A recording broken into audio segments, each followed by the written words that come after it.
ಧರ್ಮಸ್ಥಳ ಗ್ರಾಮಾಭಿವೃದ್ಧಿ ಟ್ರಸ್ಟ್ ವತಿಯಿಂದ ಮಹಿಳಾ ಜ್ಞಾನ ವಿಕಾಸ ಕಾರ್ಯಕ್ರಮದಡಿಯಲ್ಲಿ ಮಹಿಳಾ ವಿಚಾರಗೋಷ್ಠಿ ಕಾರ್ಯಕ್ರಮ. ಹೌದು, ಬೆಳಗಾವಿ ಜಿಲ್ಲೆ ಯರಗಟ್ಟಿ ತಾಲೂಕಿನಲ್ಲಿ ಇಂದು ಶ್ರೀ ಧರ್ಮಸ್ಥಳ ಗ್ರಾಮಾಭಿವೃದ್ಧಿ ಟ್ರಸ್ಟ್ ವತಿಯಿಂದ ಹಮ್ಮಿಕೊಂಡ ಮಹಿಳಾ ಜ್ಞಾನ ವಿಕಾಸ ಕಾರ್ಯಕ್ರಮದಡಿಯಲ್ಲಿ ಮಹಿಳಾ ವಿಚಾರಗೋಷ್ಠಿ ಕಾರ್ಯಕ್ರಮದ ಉದ್ಘಾಟನೆಯನ್ನ ಕಾರ್ಯನಿರತ ಪತ್ರಕರ್ತರ ತಾಲೂಕಾ ಅಧ್ಯಕ್ಷರಾದ ಶಿವಾನಂದ್ ಬಳಿಗಾರ್ ರವರು ಉದ್ಘಾಟನೆ ಮಾಡಿದರು. ಕಾರ್ಯಕ್ರಮದ ಮುಖ್ಯ ಅತಿಥಿಗಳಾಗಿ ಆಗಮಿಸಿದ ಜಿಲ್ಲಾ ನಿರ್ದೇಶಕರಾದ HR ಲವ್ಕುಮಾರ್ ಮಾತನಾಡಿ, ಮಹಿಳಾ ಜ್ಞಾನ ವಿಕಾಸ ಕಾರ್ಯಕ್ರಮದ ಮೂಲಕ ಮಹಿಳೆಯರಿಗೆ ಉಪನ್ಯಾಸದ ಮೂಲಕ ಮಹಿಳೆಯ ವ್ಯಕ್ತಿತ್ವ ಬಗ್ಗೆ ಅರಿವು ಮೂಡಿಸುವ ಸಲುವಾಗಿ ಈ ತರಹದ ಕಾರ್ಯಕ್ರಮಗಳನ್ನ ಹಮ್ಮಿಕೊಳ್ಳಲಾಗಿದೆ ಮತ್ತು ತಾವೆಲ್ಲರೂ ಶ್ರೀ ಧರ್ಮಸ್ಥಳ ಗ್ರಾಮಾಭಿವೃದ್ಧಿ ಟ್ರಸ್ಟ್ ವತಿಯಿಂದ ಸಿಗುವ ಸೌಲಭ್ಯಗಳ ಮಾಹಿತಿಯನ್ನ ತಮ್ಮ ತಮ್ಮ ಗ್ರಾಮಗಳಲ್ಲಿ ತಿಳಿಸಬೇಕು ಮತ್ತು ಜ್ಞಾನ ವಿಕಾಸ ಶ್ರೀ ಕಾರ್ಯಕ್ರಮದ ಸಂಪೂರ್ಣ ಮಾಹಿತಿ ಬಗ್ಗೆ ತಿಳಿಸಿದರು. ಮುರಗೋಡ್ ಮಹಿಳಾ ಪೊಲೀಸ್ ಸಿಬ್ಬಂದಿ ಸುಧಾ ಮೇಡಂ ಮಾತನಾಡಿ ಮಹಿಳೆಯರಿಗೆ ಕಾನೂನು ಬಗ್ಗೆ ಮಾಹಿತಿ ನೀಡಿದರು. ನಂತರ ಸಂಪನ್ಮೂಲ ವ್ಯಕ್ತಿಗಳಾಗಿ ಆಗಮಿಸಿದ ಡಾಕ್ಟರ್ ನಿರ್ಮಲಾ ಭಟ್ಟಲ್ ಪ್ರಾಚಾರ್ಯರು ಬೆಳಗಾವಿ ಇವರು ಮಾತನಾಡಿ ಕೌಟುಂಬಿಕ ಸಾಮರಸ್ಯದಲ್ಲಿ ಸಾಮಾಜಿಕ ಜಾಲತಾಣದ ಪರಿಣಾಮಗಳು ವಿಷಯವಾಗಿ ವಿಚಾರಗೋಷ್ಠಿ ನಡೆಸಿಕೊಟ್ಟರು. ಈ ಕಾರ್ಯಕ್ರಮದ ಅಧ್ಯಕ್ಷತೆಯನ್ನ ವಹಿಸಿದ ಶ್ರೀಮತಿ ಆಶಾ ಪರೀಟ್ ಮಾತನಾಡಿ, ಮಹಿಳೆಯರು ಮನೆಯ ಜವಾಬ್ದಾರಿಯಿಂದ ಮನೆಯನ್ನ ನಡೆಸಿಕೊಂಡು ಹೋದರೆ ಮನೆಯು ನಂದಗೋಕುಲ ತರ ಇರುತ್ತದೆ ಹಾಗೂ ಮೊಬೈಲ್ ದೂರದರ್ಶನಗಳ ಬಳಕೆ ಕಡಿಮೆ ಮಾಡಿ ಮನೆಯ ಸದಸ್ಯರ ಜೊತೆ ಸಮಯ ಕಳೆಯುವುದರಿಂದ ಎಲ್ಲರೂ ಸಂತೋಷದಿಂದ ಇರಬಹುದು ಮತ್ತು ಮಕ್ಕಳಿಗೆ ನಮ್ಮ ಸಂಸ್ಕೃತಿ ಹಾಗೂ ಮಹಾನ್ ವ್ಯಕ್ತಿಗಳ ಚರಿತ್ರೆ ಬಗ್ಗೆ ಹೇಳಿ ಒಳ್ಳೆಯ ಸಂಸ್ಕಾರ ಕಲಿಸುವುದು ತಾಯಿಯ ಜವಾಬ್ದಾರಿ ಎಂದು ಹೇಳಿದರು.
ನಂತರ ಕಾರ್ಯಕ್ರಮದಲ್ಲಿ ನೃತ್ಯ ಸ್ಪರ್ಧೆ ಏರ್ಪಡಿಸಲಾಗಿದ್ದು ಸ್ಪರ್ಧಾಳುಗಳಿಗೆ ಬಹುಮಾನ ವಿತರಿಸಿದರು. ಯರಗಟ್ಟಿ ತಾಲೂಕು ಯೋಜನಾಧಿಕಾರಿಗಳಾದ ಶ್ರೀಕಾಂತ್ ಎಂ ರವರು ಪ್ರಾಸ್ತಾವಿಕವಾಗಿ ಮಾತನಾಡುತ್ತಾ ಎಲ್ಲರನ್ನೂ ಸ್ವಾಗತಿಸಿದರು ಹಾಗೂ ಮೇಲ್ವಿಚಾರಕ ನಾಗರಾಜ್ ರವರು ನಿರೂಪಿಸಿದರು ಮತ್ತು ಜ್ಞಾನ ವಿಕಾಸ ಸಮನ್ವಯಾಧಿಕಾರಿ ನಿಶಾ ಮೇಡಂ ರವರು ವಂದಿಸಿದರು.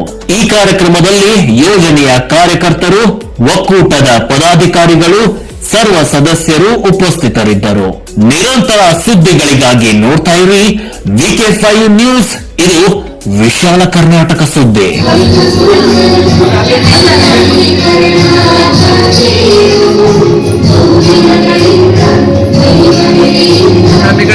ಹಾಗೆ